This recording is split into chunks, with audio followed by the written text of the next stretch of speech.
Well, what got the blog off the ground? $600 month one, $4,000 month two, $6,000 month three.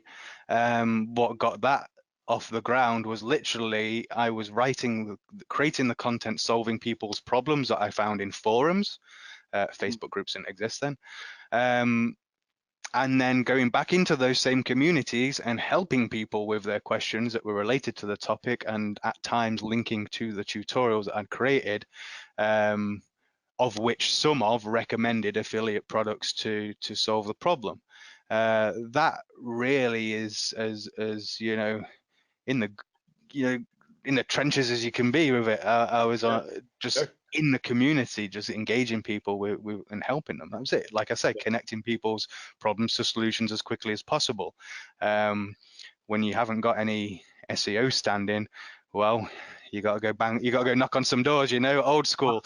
And I was doing that when I was a kid, so I ain't afraid of doing it now on the digital world, which is essentially what posting on forums is. It's knocking on a yeah, cold door and seeing who answers. Um, so that's and that's just an underrated strategy. People just don't yeah, do that. They just don't. They forget about the human in it. Go connect, definitely. go connect with people. You'll soon, as you elevate other people, they'll elevate you. It's a positive cycle throughout, and people don't get on board on that, or they're just trying to elevate them. Welcome to Show Me the Nuggets, where each week Joe chats with world-class entrepreneurs to find out the key principles, strategies, and processes that lie behind their outstanding achievements. Now, your host, the no bullshit serial entrepreneur, Joe Troyer. All right, all right. Welcome everybody to another episode of Show Me the Nuggets. It's your host, Joe Troyer, and I'm here with none other than Matthew Woodward. And I'm going to bring Matthew on in just a second. But before I do, I got to give him a little introduction. And we were just talking behind the scenes here before the show started. And I gave Matt a compliment, and I thought I'd share it with you guys. So at the end of the day, I think that there are a lot of personal brands that haven't done real well in the marketing space and haven't grown to what I would call a media property, or they have never been able to kind of get those legs. And I think of Matt as one of the people that has really been able to do that. When you look at his tutorials and case studies and income reports and everything else that he's been doing really since 2012, his blog has become a big deal in the space, I believe. And I think that he's done a great job kind of transitioning from quote unquote guru and personality, so to speak, to actually building what I would consider a media property. And again, I don't think a lot of people have done that. So Matt, man, without further ado, I just want to welcome you. Well, thank you very much. That's a very flattering introduction. um, I'd like to say that was all done by some great grand plan, and I'm super intelligent and all those things, but really it all came together by accident. The blog is just sharing the lessons I've learned, exploring what I love doing, and luckily that's grown into what it has today. It was never the plan. In fact, it was just testing, can I rank content without building links? And well, yeah, I hate to say it, but Yeah, fast Google forward were success. right. Yeah, that's awesome. So for those of you guys that don't know Matt, you guys can find him over at matthewwoodward.co.uk. And Matt, real quick, man, before we dive deep, would you just do me a favor and give everybody a little bit of an understanding of kind of the world that you come from before digital marketing and SEO and your blog? Give us a little background, if you will. I mean, I've always had a natural interest in business and how people work, and I was that kid that was knocking on doors and washing cars, cutting grass, and whatever, I was buying bags of sweets at the store next to the bus stop before school and breaking them up and selling them individually. Like, to me, it didn't make sense. The kids are at the same bus stop as me. Why don't you just buy the bag of sweets and instead you buy it off me individually for like a big markup? So all of that's kind of naturally progressed in many different forms over the years to where we are today, and it's been a complicated journey. It's taken me through the corporate world, which is I guess many people know is like taking a journey to hell and back. And I learned a lot of things there that I couldn't learn anywhere else, and eventually, I always had that burning, like, I gotta move forward, move forward, move forward, and the corporate world didn't allow me to do that. It's very rigid, and the web's Yeah. very dynamic. So I guess since I was young, everything was pointing in this direction. When I started my interest in web and building websites, Google didn't exist. We were doing them in Notepad. PHP wasn't a thing. Yep. WordPress, what was that? Like, this just didn't exist. And I was just into that anyway before I knew you could make money with it. So it really, I've been in the right place at the right time in history, along with my natural interest for everything to converge and bring us to, well, I guess this conversation right now. Yeah, yeah. All right, fantastic, good stuff. And so fast forward to today, if we will, if we kind of skip all of that and skip everything in the middle for a moment, what's your day look like now? What are you focused on? What's your concentration? Where do you spend your days? What are you thinking about today? Okay, well, I was lucky enough last year to clear my deck with a lot of sites, which freed up first a lot of capital and a lot of time and resource and everything else. I decided at the start of the year I was going to renovate the blog because I'd kind of, across the end of 2017, 2018, I wasn't really giving it the love it needed. I was tied up in other projects. So in the last year, I've mostly been focused on renovating that. I've been focused on building out a new fleet of affiliate sites. Previously, all my sites were based in price comparisons. Now they're all based in different movements. I gotcha. Different movements of people. Yep. Because I think that's a great way, to encapsulate that tribe mentality and also use the marketing skills in a way to give back while also taking it a bit of the profit of the affiliate pie as well at the same time. So that's where I've been focused at for the most part. I love that. Give it and take it at the same time. Gotta love it. Exactly. Yeah. I mean, yeah, it's great because you can use SEO and marketing to give a voice to different movements, Yep. and usually those movements in one form or another, like buying products, and I like Yep. affiliate links. So It's interesting. I read somewhere you said, and I don't remember exactly where it is, but you said one of your super secret powers is the power of observation. yeah, I talk about it quite a lot. The power of observation for me, it's something I used as a kid growing up, and just watching, like, why people do things, how they do it, and it's something that has really helped me in the SEO career and certainly get ahead in the affiliate game, because most people are distracted by tools and data, big automation, this, that, and the other. Not many people are actually just looking, like not many people are just, they can't see the woods for the trees. They're just not looking. Like, do the search, look at the results. What do you like? What don't you like? Figure out why they're ranking just by looking, not by looking at other metrics from third parties, just using the computer between your ears, to kind of observe and figure it out. And I've learned most of what I know doing exactly that, not just in SEO, but in general life as well. Like, if you observe someone's achieving something you want to achieve, well, okay, how are they doing it? Why are they doing it? What mistakes did they make? Observe all of that and use that to grow yourself. So it's a great tactic to use in general life, but really good in SEO because everyone else is using tools and data and this and that and the other. No one's using these. 100%. Yeah, I mean, at the end of the day, like, business is business. I was sitting in a mastermind the other day, and after 2 days in this session, it was great, no pitch, just all content, and everybody's sharing their takeaways. And the guy stands up and he's like, "My biggest takeaway, I can't believe it. I finally figured it out. We didn't invent business. It's not something made up. It's not something that's brand new, right? Like, we've all been there before, and we all overcomplicate things, I think, at the end Yeah, of the day, yeah, yeah, right? And yeah. so looking at your competitors, like, where do they have areas of one-ups, and which ones do you like and which ones don't you, and what can you learn from Well, them? On a yeah, surface level, nobody does anymore. yeah. This is one of the big problems with SEO, because the barrier to entry for SEO is so low. You've got an awful lot of people in SEO that have absolutely zero business acumen, absolutely not a clue, like clueless. So that really shows when you're talking with things, and the basics of sales and marketing haven't changed in like 150 years. How we apply those principles has.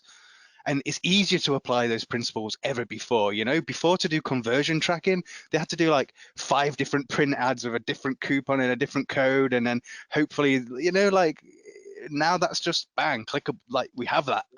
And that's so underutilized, and I can imagine marketers from 80 years ago looking at what we've got now and how we're using it and just thinking, what are you doing? People just lack that basic sales, marketing knowledge and business acumen. And I think you need all of that as a foundation to then go to SEO and look at how you can make SEO relative to business's goals and how that fits into an overall strategy. That really is lacking in general. Yeah. 100%. I feel like the fundamentals disappeared, and it's all just Yeah. tactics. Yeah. And Yeah. because Yeah. of that disappeared, nobody knows the questions to ask anymore, right? Yeah, Like, people understand the pieces of the puzzle, the tactics, the strategies, but no one's put in a coherent, like holistic marketing strategy which encompasses SEO together. And that, yeah. 100%. Yeah, man, completely agree. So looking at your blog, man, again, I gave you a compliment earlier. I think you've done a great job of building really, at the end of the day, a media brand and a content marketing machine in the space. And Yeah. so I'd love to get your feedback and your unique perspective, because you've been there, you've done that, you've had a successful blog. What do you think is the 80/20 today? Right? Or if you apply the 80/20 to itself, what's that 64/4? Like, what do you think is, when it all boils down, right? If you had to rebuild matthewwoodward.co.uk from scratch again, like, where do you think you would focus your time and your efforts? Okay, as I've built it and I've made my fair share of mistakes, look, why does the whole world talk about Game of Thrones, right? It's because the content that they put out on that screen is so captivating, so engaging, so it ticks every trigger in an audience's mind, like, and those scripts aren't written by accident. They're jam-packed with open loops, and it's a copywriting masterclass, like any TV series script. It really is. So again, applying that lesson to the digital world, what made the biggest difference to the success of the blog is the quality of the content that I put out. And that's often where people skip over. They kind of glaze over that, they're like, right, okay, I've got it set now, I just want to build some links. And I call it obsessive compulsive backlink disorder, where people are so obsessed with backlinks, they've not taken care of building a foundation that Google loves or even humans love, right? And then from the get-go, it's an uphill battle, because no one wants to link to a piece of shit blog post. Like, you know what I mean? Like, so you're trying to pitch to get links, and you're making your job 10 times harder than it needs to be because you've produced a crappy piece of content. If it was actually excellent content, you wouldn't have a hard time link building. And people are often so set on getting the links that they don't take care of that foundation that Google loves or humans love. So that, I believe, is the biggest difference, or why I saw the success I did. I looked at the problems my audience had. I made content that solved them. I went engaged them with those answers, and I was just recording what I was doing. It wasn't anything special to me, and I couldn't use SEO at the start. That was a challenge. So I had to rely on content quality. I don't really have a choice. Yeah. So that's the biggest mistake I see a lot of people. They glaze over the importance of the quality of the content. It's the heart, foundation, the soul, everything. And without it, you just can't succeed. I love the obsessive compulsive backlink disorder. The Yeah. OC. We'll have to link that in the show notes as the OCBD.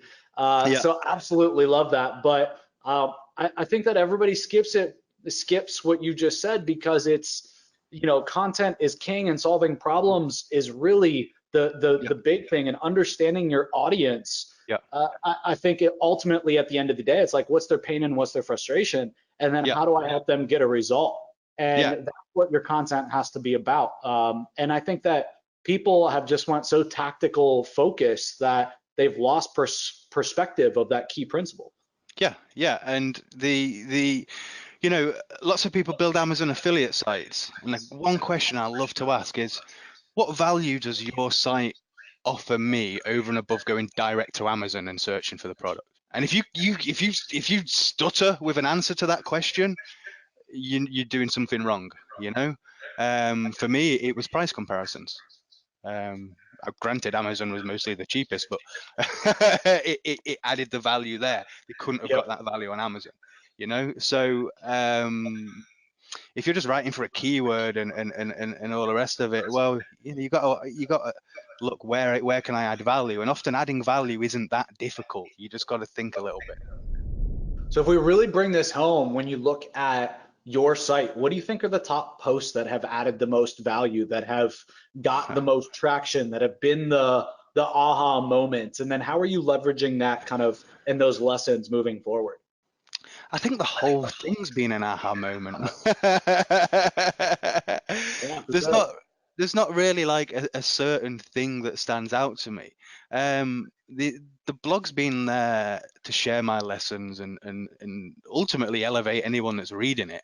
And that's, I mean, you go look at the testimonials page, you'll get bored before you even get a quarter of the way down the page reading that, I guarantee. Yep.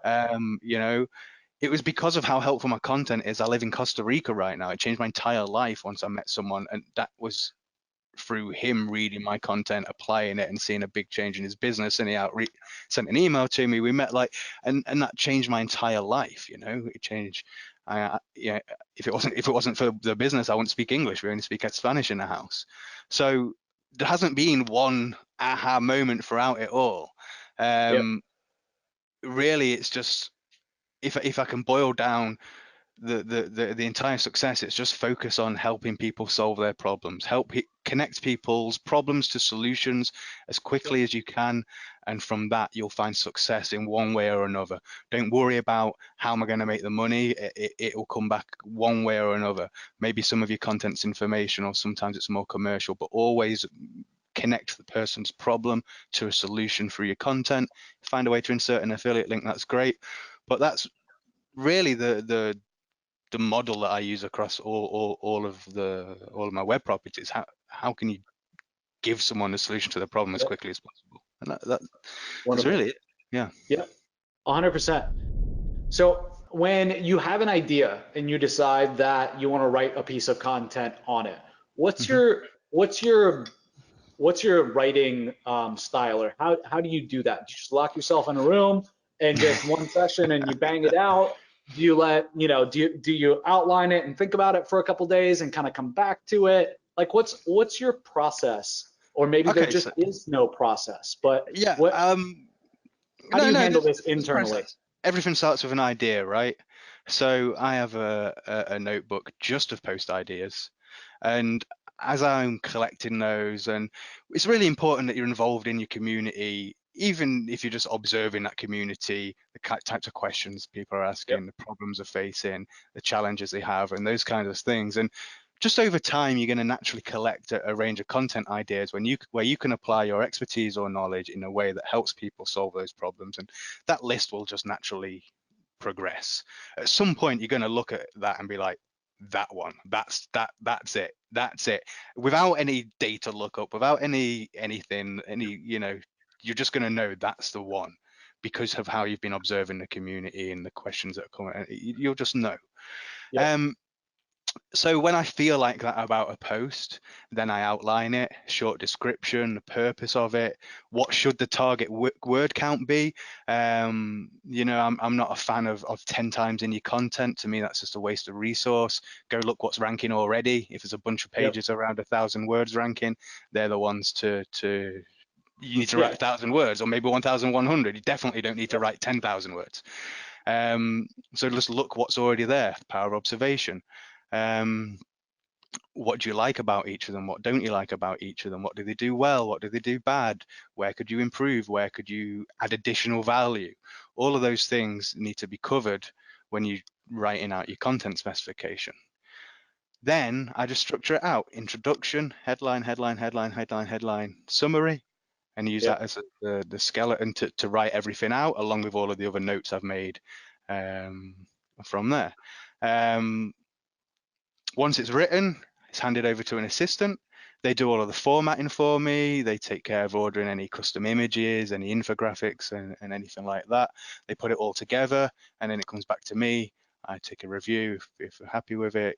You know, Yep. maybe make some final tweaks, edits, or whatever, and that's it. It's out. That's a process that used to take me a lot longer than it does today. Really? I bet.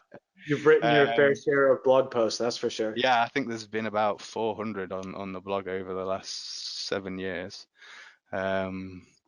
So it's yeah, it's a relatively straightforward process. You know, I have the idea, I flesh it out, I write it, someone takes care of the format and making it look good, images and all of the other stuff that I really hate, and and it comes back for the approval, and off we go.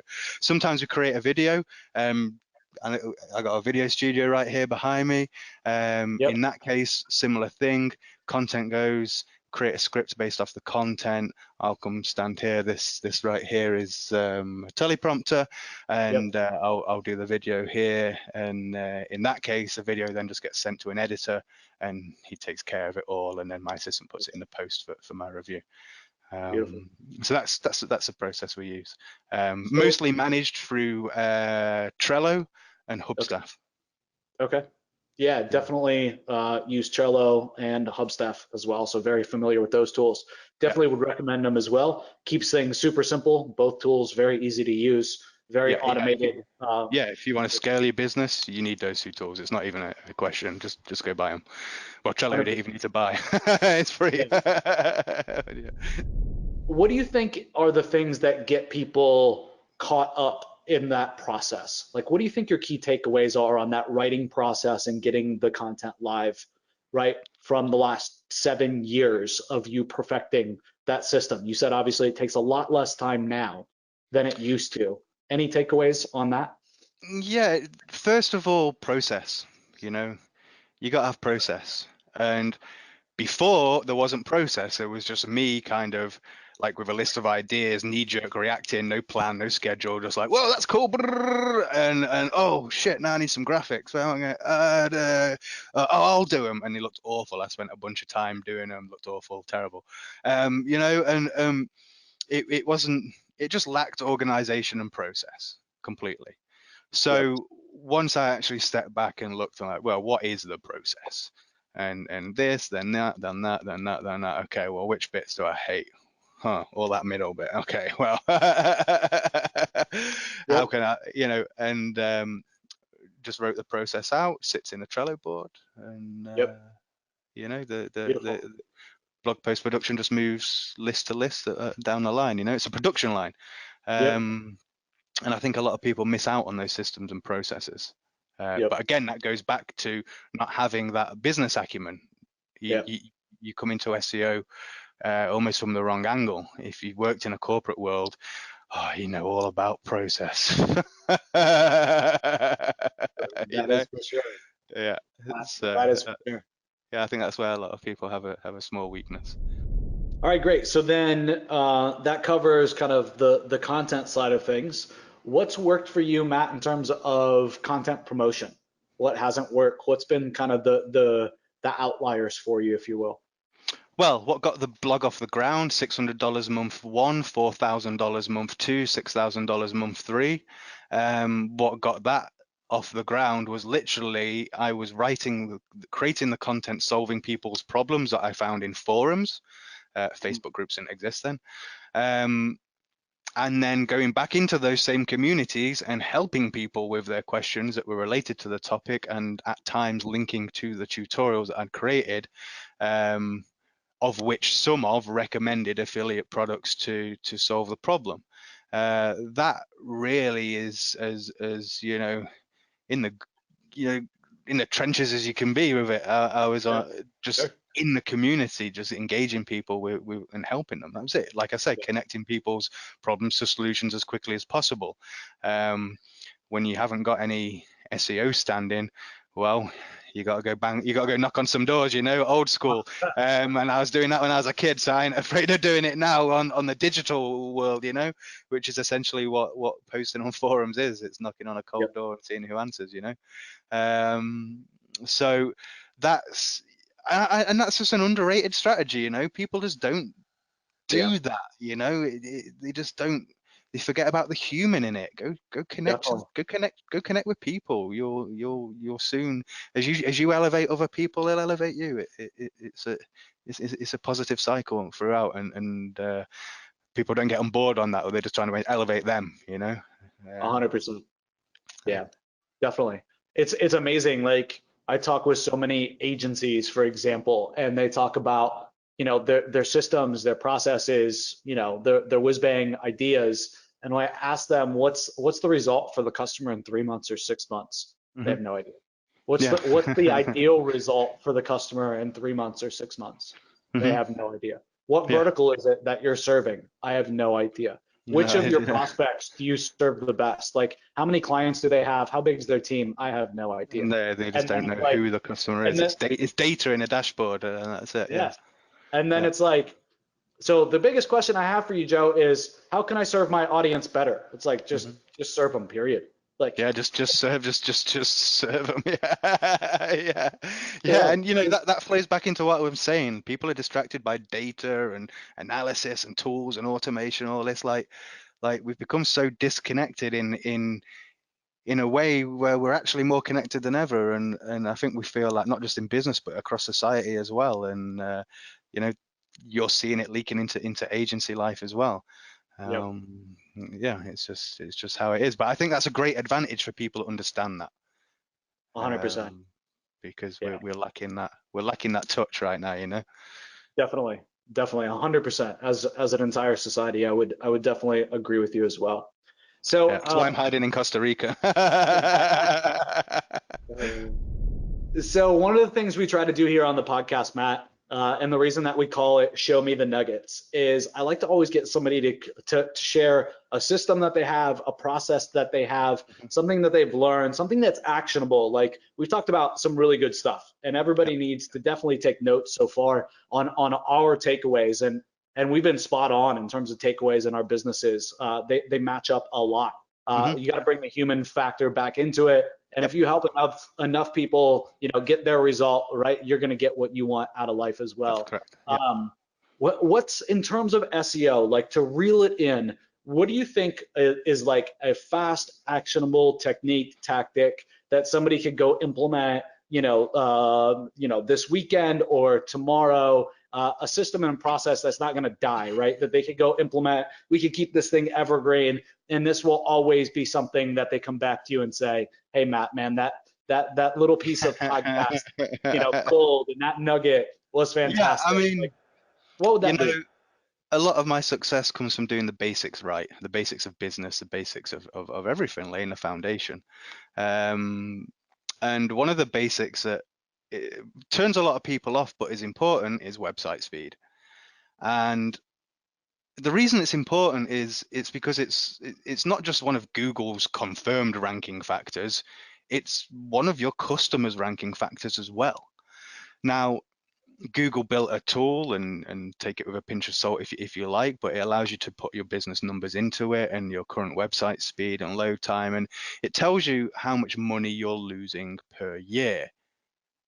And it'll say, look, if you just increase your website speed by 1 second, this is how much more you're likely to make because of the increase in conversions you'll see and everything else. So on my blog, now I regularly review the performance of the blog, and I was finding problems. I was like, whoa, well, when did that happen, So if you've not paid attention to your website speed for a while, don't assume that it's just cool, right? Yeah, you're browsing it every day and it loads quick for you because it's cached on your local thing. But, a lot of people are accessing via mobile data, many times 3G, not 4G, and that's where the real test of things comes in. So If you haven't paid attention to website speed for a while, go use a Google tool to calculate how much revenue your website's losing right now. Even if you think your website's fast, go plug the numbers in. You might be surprised at what you see. And website speed can be a scary topic because often it requires the help of a developer. It's quite a complicated thing to undertake, and then it becomes expensive and all the rest of it. So we do a couple of things that allow you to increase your website speed relatively quickly in a couple of hours without spending too much money. And that, first of all, your customers are going to love you for it, and Google will as well. And Yep. you're going to see traction in your search results. And not everyone's going to see similar results. Some people's sites are going to be loading at like 10 seconds right now. Some people's are going to be pretty fast at 4, but there's Yep. always room to improve. If you're not below 2, you should be trying to get under 2. So the first step of that really is to find out what is your performance right now? Where are we Yep. starting from? And I've got a full tutorial. Actually, I've got a video that guides you through this process on my Okay. YouTube channel that shows you how to get a benchmark for where you are now. But we've got to know where we're starting from, right? Most people already have a caching plugin installed. It's amazing how many clients I've dealt with that don't. Like, amazing. You just assume that it's just something that people take care of, right? But it's amazing how many people don't. If you don't have a caching plugin installed, go install one. It's free. You can use any of them. W3 Total Cache. Yep. There's some excellent guides on how to set it up. Just go set it up. It takes 5 minutes, and you'll instantly see gains Yep. if you're not using one. Optimizing your images. Another one, a common one I see all the time. You know, when people like put like a fancy background image, they got Elementor, they upload a photo at the background and it's the full resolution 5,000 by 3,000 and it's 7 MB photo. And oh yeah, I see that all the time.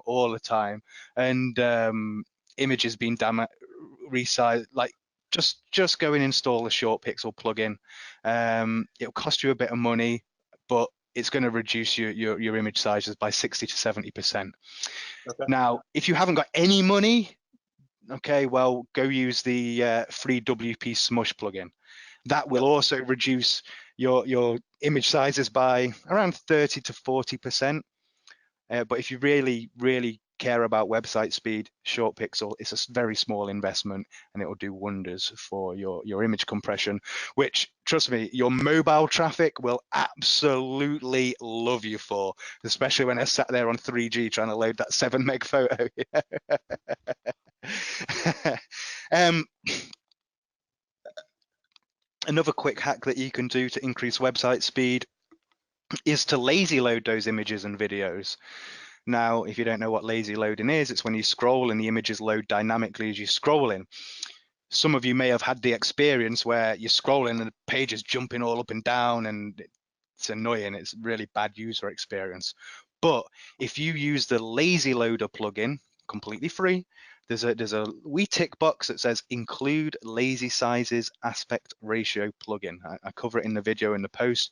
You just tick that box and the lazy load will be smooth, perfect without any of that jumping around. It really won't have a negative impact on your user experience. It will only increase your website speed.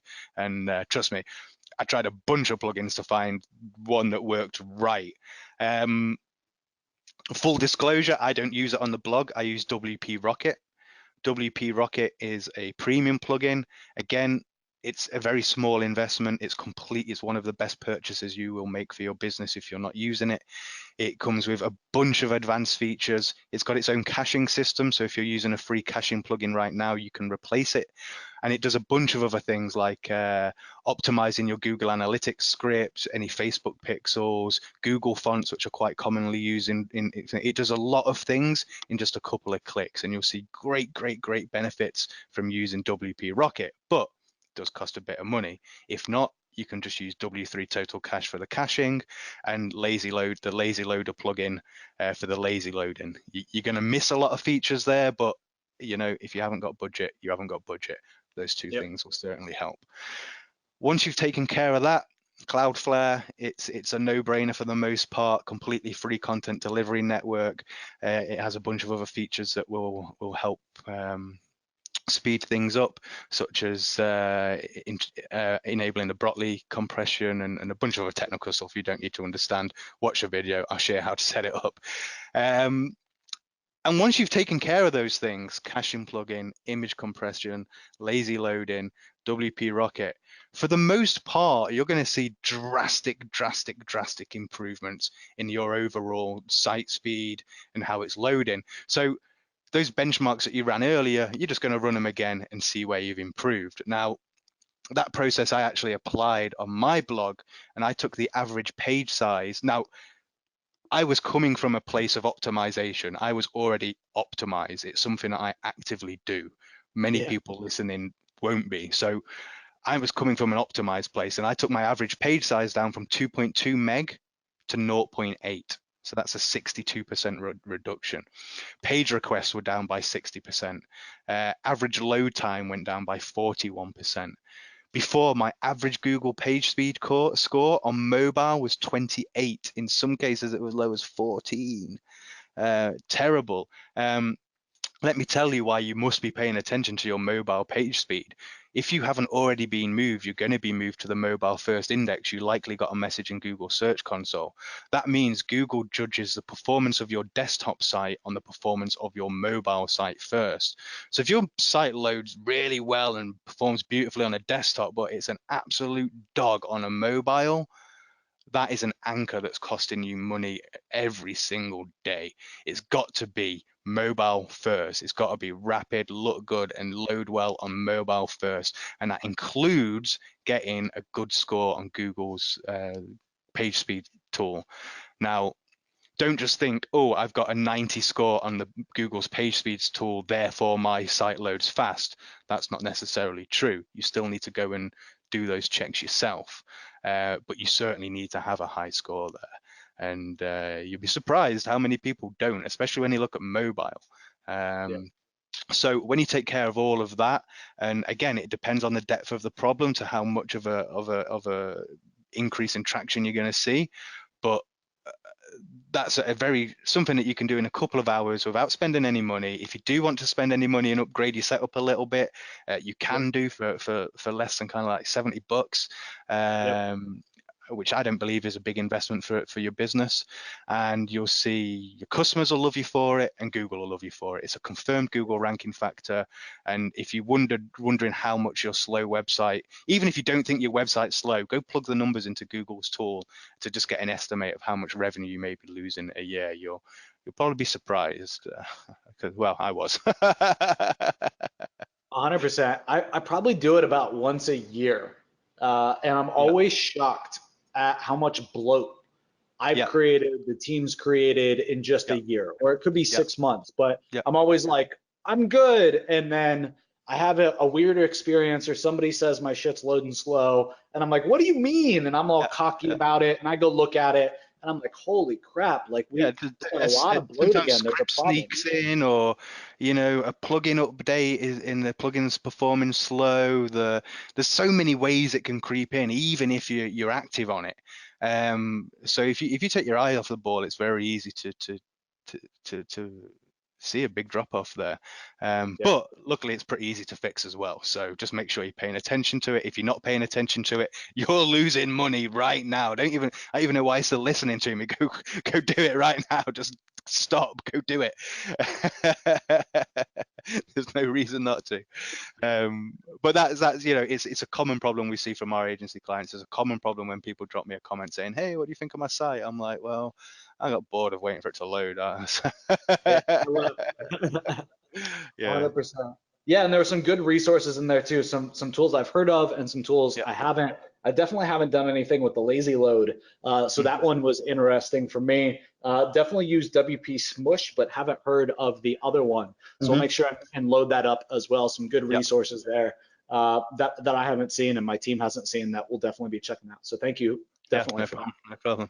So awesome. We appreciate all the deep shares, and also the tactical thing that everybody can go implement now in an hour or two. That's always great. So thank you for those shares. In wrapping this up, though, so to speak, Matt, I always ask kind of a cliche question at the end, but a lot of people ask, like, what are your favorite 3 books? Which I think is great. I'm a reader. I like books, but I like practical books. There's a lot of books that I read that I'm like, yeah, that's great, but it wasn't very practical. Like, I read it, I thought it was a good book, and it made me think, but it had no impact on my business, and Okay. it really had no impact on my life either. And No. so I like to ask from like a practical standpoint. When you look at your business, when you look at your blog, you look at your agency, what's the one book that you think you could point to and say, this is the one book that made all the difference? The book that I've read the most times and I've revisited many times, and each time I revisited took other lessons that each time I've reread it, I've been like, oh yeah, I've been using that. I was like, yeah, that's where that came from. Was Napoleon Hill, Think and Grow Rich, the classic, Okay. right? Yeah. Absolute classic, and that's really been the one that every time I read it, I'm like, yeah, cool, okay, and it gives me a different direction. It's like Yep. it's like there's a new series of the book every time, but it's the same book. It's not actually a new series. It's just my life's moved on to a different season, and with new learners, 100%. everything else, and that changes the way that I interpret the lessons and everything else. That book's greatly rooted in essentially you taking control and deciding where you want to be or what you want to do, and it just happens. And it does seem to be that's how a lot of things have come about in my life. So that would be the book, yeah. Awesome. Wonderful. I appreciate that. And it's funny you saying that at the end, like just you grasping control and deciding where you want to go, like that Yeah. as a takeaway. When you said that, I think my favorite books are that takeaway, right? Hmm. When I think about my favorite books and books that I've read, that's definitely a common thread and a common Yeah. core. And it's the ultimate reinforcement to always be reading those types of books because it keeps you thinking in that manner. And I would see why Napoleon Hill, Think and Grow Rich would be that way, but also why you keep reading it and it would be kind of new lessons to take away as your life Yeah, changes as well. yeah. It basically boils down as, look, when you get in your car, you decide where you're going to go and you drive there. Same thing. Yep. Literally, success is the same thing. Get in your car, decide where you want to go, and drive there. That's it. People make it a lot more complicated. Granted, you might be driving there and there's a tree in the road and you can't get past, but just take a different route. I mean, we've got sat nav, like that's it. Like, decide where you want to go and go there. That's it. That's what most books boil down to, Yeah, right? Taking for control of sure. that mindset and understanding that you do have that decision making ability in your life. You do. Just decide, and if Yep. you want it, everything will gravitate towards that. But you got to decide where you're going first before Yep. you can start gravitating towards it. And that's what And I the think just wisdom come down I to. think just I think just too spending time having that conversation with yourself often so Hmm. that you don't forget where you're going and why. Right. Yeah. And plans change, your priorities change, where you're going changes, but often we just kind of head down Hmm. sprinting and we look up and we're like, Whoa. how the hell did I just get here? Yeah. Right? Like you're driving down the road, you're thinking, and you're like, yeah, I Uh-huh. just missed my turn. Shit. Yeah. Uh-huh. Uh-huh. But And that happens all the time in life, and I think it happens way too often because we forget to look up. yeah, of course. Yeah, definitely. So I mean, that's why I live in Costa Rica, because there isn't all of the consumerism, capitalism, rat race of life. People look around and smile. Kind of weird when I go to the States or England and I'm like, hey, how you doing? And people look at me like, why are you talking to me, weirdo? Go away. But here, everyone's always looking around for talking and smiling. So awesome, definitely something I amazing. observe in the first world. So if people want to look you up, Matt, they want to reach out, they want to say thank you for coming on the podcast, they want to look you up, they want to follow you. Obviously, we'll link up to Matthew Yep. Woodward and the blog. Where else can people reach out to you, or where are you active on social? Where are you not? Let's drop a couple links for you in the chat. I'm not terribly active on social. I tend to go on Facebook and look at the messages and be like, oh, should have replied to that like 6 weeks ago. Oops. Oops. The best way to get me really is through the comments on the articles. Okay. If you're facing a problem or anything, just ask a question. Don't be afraid. Like, this is, this is what I'm seeing. Whatever it is, just ask Yeah, it. yeah. Like, the entire success of the blog has been built on helping people solve the problem. So if you've got a problem, bring it. And bring it through the comments on the blog. It'll get answered. I love And it. help you progress it to that next level.